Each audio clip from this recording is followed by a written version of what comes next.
Syedaralun, sebanyak 5 keluarga atau belasan jiwa di Desa Cotring, Kecamatan Muara 1 Loksmawe, sejak Sabtu 8 Oktober 2022 malam harus mengungsi akibat rumah mereka terendam banjir. Hingga Senin 10 Oktober 2022, mereka masih tetap harus mengungsi di balai yang berada di sekitar lokasi banjir.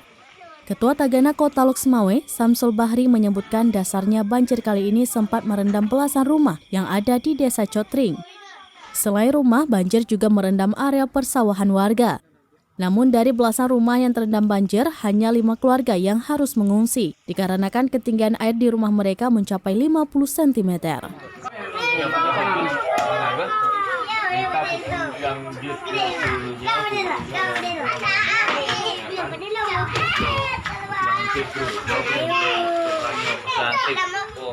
Dari Loksmawe, Saiful Bahri, Serambi On TV.